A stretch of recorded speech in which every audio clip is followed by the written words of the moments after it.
இந்த கொஸ்டினை பாருங்கள். பேசின் ஒப்பந்தம் இரண்டாம் பேஷ்வா பாஜிராவுக்கும் டேஸ்க்கும் இடையே கையெழுத்தானது அப்படின்னு கொடுத்துருக்காங்க. வெள்ளசிலிக்கும் இரண்டாம் பேஷ்வாவுக்கும் இடையே ஒப்பந்தம் கையெழுத்தானது அப்படின்னு ஆன்சரு. டைரெக்டாக ஸ்கூல் புக்கில் இருக்குது. என்ன இருக்குன்னு பார்ப்போம்.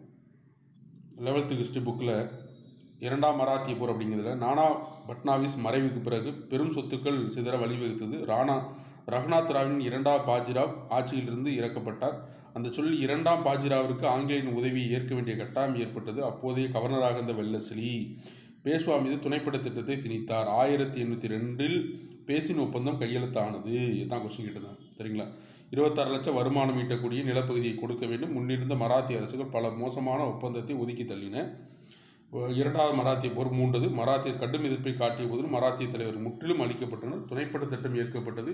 இதுதான் டைரெக்டாக கொடுத்துருக்காங்க. பேசின ஒப்பந்தம் தான் 1802 தெரியல யாருக்கு பேஷ்வாவுக்கும் வெள்ளசிலிக்கும் இடையே நடைபெற்றது. தெரியல பேஷ்வா மற்றும் வெள்ளசிலி.